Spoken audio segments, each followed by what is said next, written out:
The Coharie tribe, pretty much through just the way the circumstances were, with their lack of educational opportunity and lack of employment opportunities. Let's say when I was born in 1953 up through the 60s and into the 70s, we were able to make a living on small tracts of land, and with our indigenous knowledge of the land, it was essential that we farmed and raised the products that we need to raise the food for our families. However, as farming became very mechanized and as the economy changed and we were no longer able to support our families on the small tracts of land that we had, we ended up renting our land out and actually going to public work in the factories and the meat industries and that kind of thing. However, the economy changed, but our love for the soil did not change. And our people realized that it was healthy to commune with Mother Earth. Early in the year, we plant Irish potatoes, and we have harvested as much as 20,000 pounds. So that helps to feed a lot of families that can use that supplement within their households. So it's expanded a great deal, and the variety of what we have to offer expands every year as interest grows and more volunteers come in and more community input as to what they would like to see and what they use in their households. So it's gotten quite extensive. I think our garden this year, 2019, will be much over 5 acres, maybe as much as 7 acres.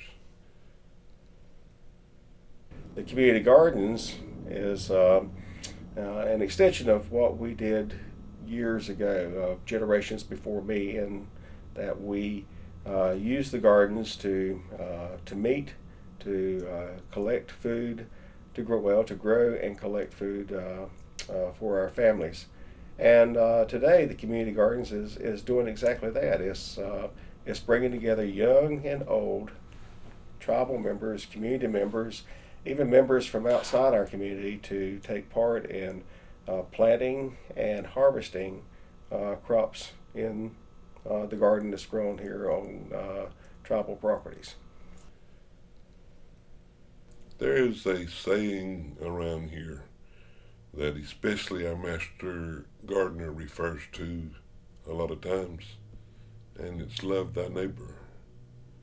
And when he says neighbor, there's no color boundaries, no financial boundaries. Some those that need, even the medicine, working in the garden, the intergenerational collaboration. It seems that the garden is a beautiful place for people to communicate and actually understand each other better because they have something in common. Even though we don't do it for financial gain, it has provided us an opportunity to still partake of the medicine of Mother Nature, which has led to a healthier community. It supports the theory of giving and it coming back to you multiples of what you actually gave.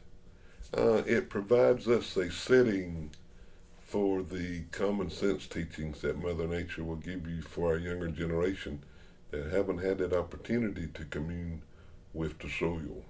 By getting our elders who love it and have experienced it in the past together with our youth who has not had that experience, we are able to pass the indigenous knowledge of our elders from one generation to the other so it's not lost in between or it doesn't fall between the seams.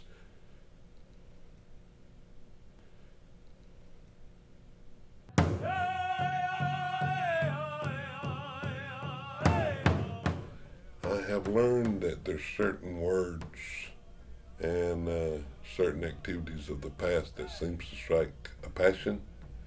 In other words, when you talk about it, you see their eyes light up and they become exciting as they go back to thoughts of the past. It was something that made them feel good back then, and they can't hardly stop talking about it.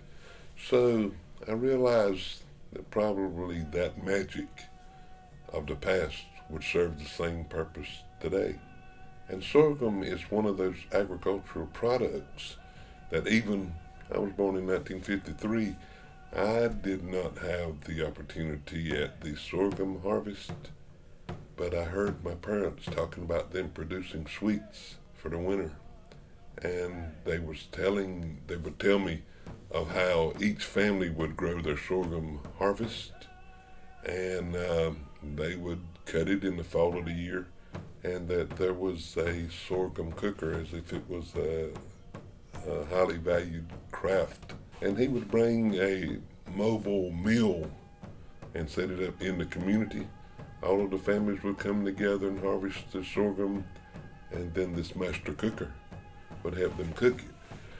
Well, growing everything that you needed on the farm, sweet was a real treat. It made the kids excited, and they would have that through the winter. And so each elder that I began to talk to in the community would talk with excitement about how the community came together around this cooking of sorghum and how it produced barrels of syrup that they would store for the kids as a treat. The master gardener, we spoke of this excitement that we saw in the eyes of our elders, and we decided to bring it back to the remembrance for them to enjoy. The cooking process is such a magnificent process when you start with such a tiny little seed and it grows into a plant. You can't even imagine seeing that plant that looks like corn being turned into a syrup, and there's a mystery as to how that chemical process happens. But once you see in the liquid sugar being squeezed from those plants, 5-gallon buckets of liquid sugar, and the coloration, which is green with chlorophyll from the plant, and then it begins to cook. And to seeing it change from one stage to the other, and you see it cooking out with the steam and start to bubbling, and then all of a sudden it's a light green and it turns to a light brown, and the viscosity starts getting thicker. It's amazing as it takes on that caramel color and it gets the thickness of syrup, and to watch it bubbling as a volcano, and the excitement builds and builds and builds until you get it to that proper temperature, and you're watching it closely so it don't scorch, and then you turn it off and you cool it down, and you see the actual product of syrup running into your jugs, for distribution. It's exciting, and it's an amazing product, and our elders and our youth are just amazed with it. So the excitement is in the air around that process, and it just gives us a better sense of community, a better sense of socializing. It makes us happy, and it feeds our soul.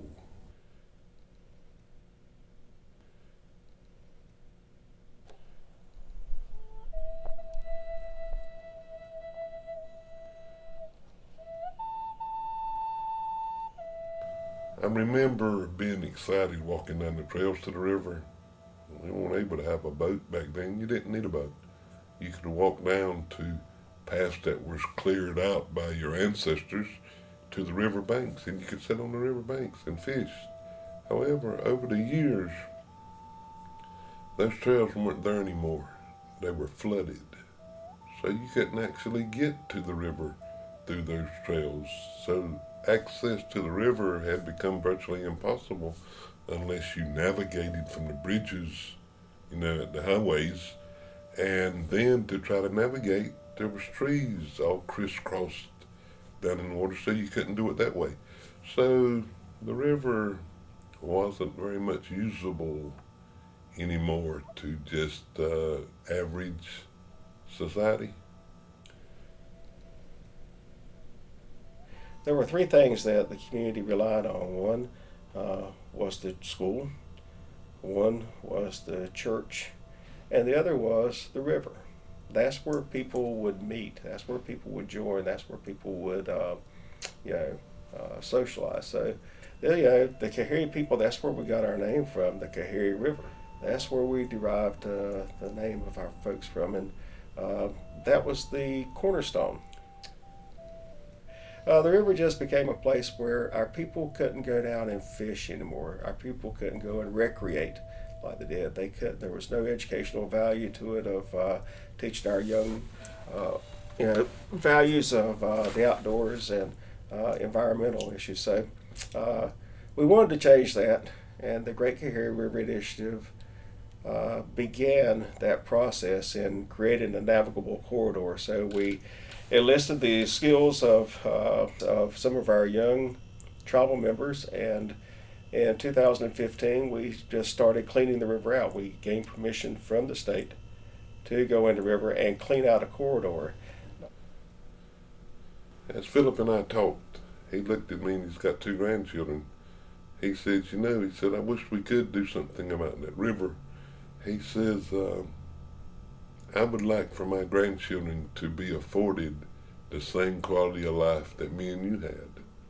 He said, we enjoyed that river. He said, and it's not enjoyable anymore.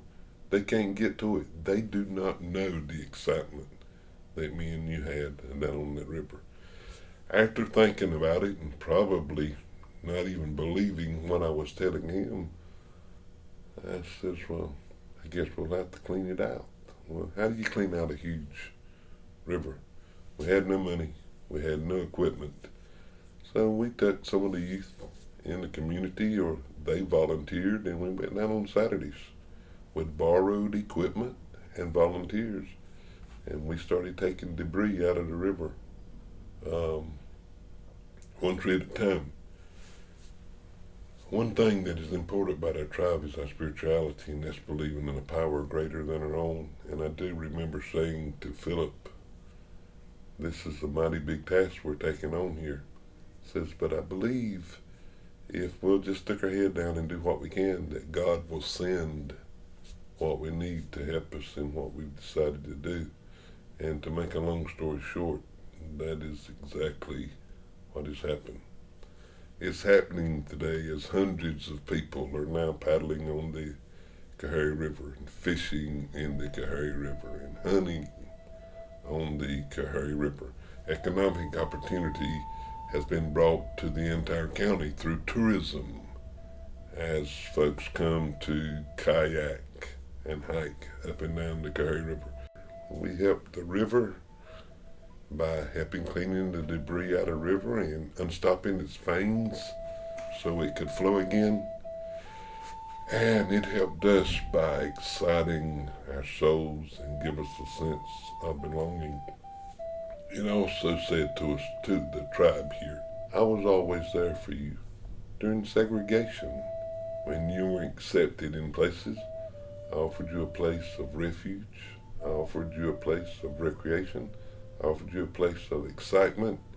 I offered you food and shelter and transportation to your ancestors years and years and years ago.